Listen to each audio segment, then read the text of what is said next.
Hola, ¿qué tal mis amigos? Pues aquí seguimos con el capítulo Santo Tomás de Aquino, bueno, más bien es el apartado. En el castillo de Rocaseca, cerca del pueblo de Aquino, no lejos de Nápoles, nació Tomás en el año 1226. Lugar y fecha tienen importancia indicativa para entender el desarrollo del pensamiento tomista. En lugar porque, como ha hecho notar Christopher Dawson, esta región del sur de Italia había empezado a absorber la cultura musulmana.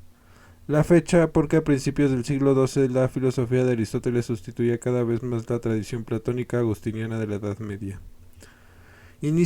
Tomás sus estudios en el convento benedictino del Monte Cassino. Su familia, poderosa entre las familias feudales, hubiera visto con gusto que el menor de sus descendientes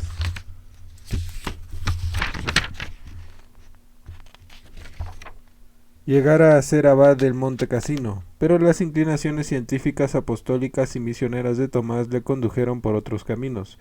Después de estudiar en la recién formada Universidad de Nápoles, ingresó en la también reciente Orden de los Dominicos. La oposición violenta de la familia no se hizo esperar y es que, como ha hecho notar Chesterton, la decisión de ser fraile en un señor feudal era como si Napoleón hubiera insistido en ser un soldado ordinario toda su vida. Por órdenes maternas, los dos hermanos mayores de Tomás acabaron por secuestrarlo y encerrarlo en una de las torres de su castillo natal.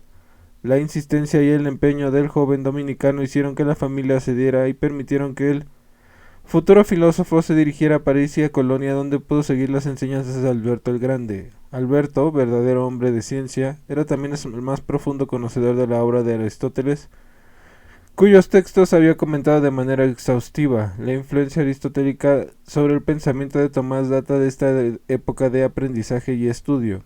Y no es que la filosofía de Tomás de Aquino pueda reducirse a la filosofía aristotélica. De hecho, su pensamiento es originalísimo y solo se ciñe del todo al pensamiento de Aristóteles en cuanto a la interpretación de la naturaleza. La relación de Santo Tomás Aristóteles ha sido precisada agudamente por Chesterton. Lo que más se traía en una filosofía como la de Aristóteles era la importancia que ésta había dado al mundo sensible. Como Aristóteles, Santo Tomás partiría del mundo sensible. A diferencia de Aristóteles, lo hará basándose en la idea muy claramente cristiana de que el mundo sensible es un mundo creado por Dios, que tiene en sí las huellas divinas y que nos debe conducir a la divinidad que lo ha creado.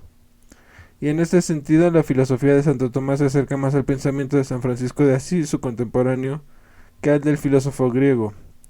Si San Francisco predica a los pájaros y uno de sus apóstoles hace que los peces salgan del agua para rogar a Dios su creador, Santo Tomás insiste sobre la presencia de un mundo sensible que, como los pájaros a San Francisco, habrán de conducirlo a Dios.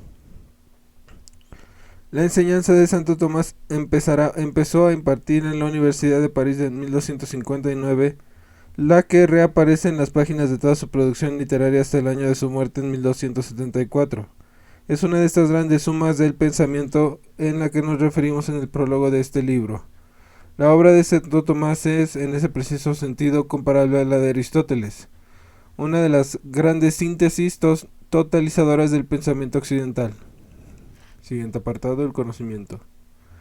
Si durante toda la Edad Media el problema del conocimiento giraba en torno a las relaciones entre la fe y la razón, la importancia del problema creció con el advenimiento de la nueva ciencia de origen helénico y musulmán en el curso del siglo XIII, y no es que la ciencia basada en la razón sea necesariamente un obstáculo para la fe. No lo ha sido para Kepler, para Newton o para Kant. Lo que la ciencia exige es que no se mezclen datos que provienen de la autoridad o de la fe con los datos que provienen de la experiencia o de los razonamientos matemáticos. La presencia de la ciencia exige, ante todo, un deslinde entre las vías y los métodos del conocimiento sobrenatural y los del conocimiento natural. Es verdad que muchas veces la ciencia conduce a una verdadera división de la personalidad. En tiempos de Santo Tomás, el averroísimo latino de Siger de Barbante, interpretando mal de Averroes, sostenía que existían dos verdades, las de la fe y las de la razón, y que ambas son verdaderas aun cuando sean contradictorias. Ningún espíritu filosófico puede mantener tal clase de dualismo. Ya vimos que San Agustín no podía aceptar la presencia de dos principios, el bien y el mal. Todos los filósofos de Platón a Bergson, pasando por Aristóteles, San Agustín, Santo Tomás Descartes o Hegel, Han pensado implícita o explícitamente que conocer es unificar. En Santo Tomás no existe una dicotomía entre la fe y la razón, entre los datos sobrenaturales y los datos naturales. Lo que Santo Tomás intenta desde las primeras páginas de la Suma Teológica y en todo su tratado de la verdad es precisamente establecer un claro deslinde entre dos campos distintos, pero compatibles, y mostrar cuál es la región que concierne al conocimiento racional y cuál es la región que corresponde al conocimiento por el camino de la fe. Claro que en algunos casos habrá verdades a las cuales solamente puede alcanzarse por la vía de la fe. Así, Santo Tomás piensa que no existen pruebas racionales absolutas del misterio de la Trinidad o del origen del mundo. Otras verdades, como las de la lógica o la metafísica, pertenecerán más claramente al campo de la razón, pero en muchos casos seguirán siendo válidas las dos sentencias de San Anselmo y de San Agustín. La razón va en busca de la fe va en busca de la razón. La filosofía tomista es la tentativa por esclarecer no solo los límites de la fe, no solo la esfera de la razón, sino los contactos posibles y compatibles entre lo racional y lo suprarracional. Nadie como el mismo Santo Tomás ha dicho claramente cuál era su propósito de establecer esta relación entre el pensamiento racional y los datos de la fe. Lo que sigue es una cita. La doctrina sagrada es ciencia, pero debe saberse que hay otras clases de ciencias. Las unas se fundan en principios, que se conocen como las luces de la razón, como la aritmética, la geometría y otras análogas. Las otras descansan sobre principios, que no se conocen sino con auxilio de una ciencia superior. Así el dibujo toma sus principios de la geometría y la música debe los suyos a la aritmética. Y en este sentido, la doctrina sagrada es una ciencia, porque procede de principios que no son conocidos en medio de las luces de una ciencia superior, que es la de Dios y los bienaventurados. Por consiguiente, así como la música acepta los principios que le suministra la aritmética, del mismo modo la enseñanza sagrada acepta los principios que le han sido revelados por Dios. Esa fue la cita.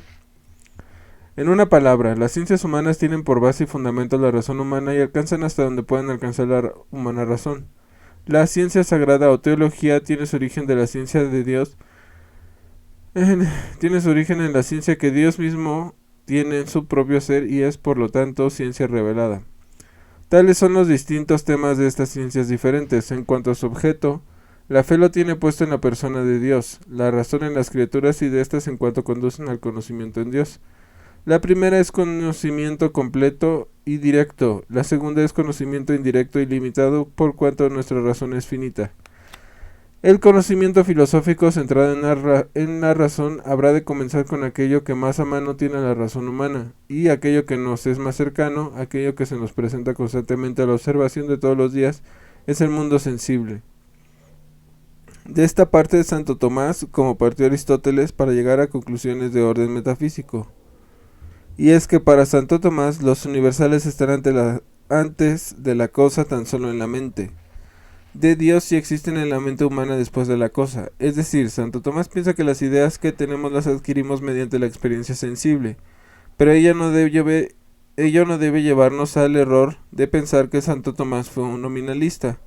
Si podemos llegar a ideas abstractas sobre las cosas es porque las cosas son entes reales, o, si se quiere, porque en el mundo existen verdaderas sustancias individuales constituidas por la unión de forma y materia en un ser existente. Nuestras ideas se obtienen por medio de la experiencia de sustancias individuales, esta mesa, aquel árbol, aquella estrella, y mediante un proceso de abstracción logramos formarnos nociones universales acerca de todas las mesas, todos los árboles, todas las estrellas. El espíritu humano escoge las cualidades similares entre similares y alcanza a dar definiciones universales que se aplican a todos los seres de una misma especie. Razonar es, así, llegar a entender la profunda unidad que presentan seres a la vez similares y diversos. Es llegar a saber que de las piedras coinciden un número preciso de cualidades que nos permiten, en forma general, hablar de la piedra. Ahora bien, aunque Santo Tomás sentía una atracción y un amor similar al amor franciscano por las cosas de este mundo, veía también que en todas ellas existe una relación constante de acto y potencia. Las cosas de este mundo, temporales, pasajeras, cambiables, no cambian de explicarse por sí mismas. En otros términos, las criaturas de este mundo se le mostraban siempre como criaturas dependientes, y muy específicamente dependientes de un creador. Y este paso de la criatura al creador no podría ser más que un paso aristotélico, puesto que Aristóteles nunca concibió a Dios más que como un motor inmóvil en el cual no existe fuerza creadora alguna. Este paso de la criatura al creador aparece como paso eminentemente cristiano.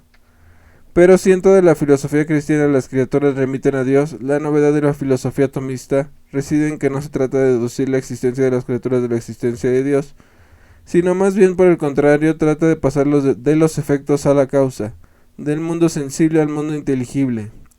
Tal es el hecho, el plan mismo de la obra más importante de Tomás, la Suma Teológica.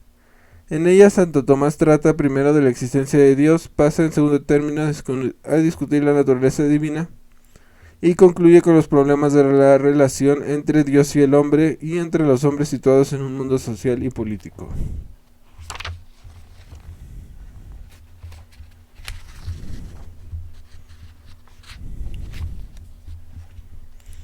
Y bueno, aquí le vamos a dejar. El siguiente apartado, el que seguiría, sería la existencia de Dios otra vez, pero esta vez visto desde Santo Tomás. En todo caso, espero que te la hayas pasado bien, que tengas un excelente y maravilloso día. No olvides suscribirte al canal, darle like, compartirlo en tus redes sociales, con tu abuelita, con tu prima. Y pues nada, saludos, bye.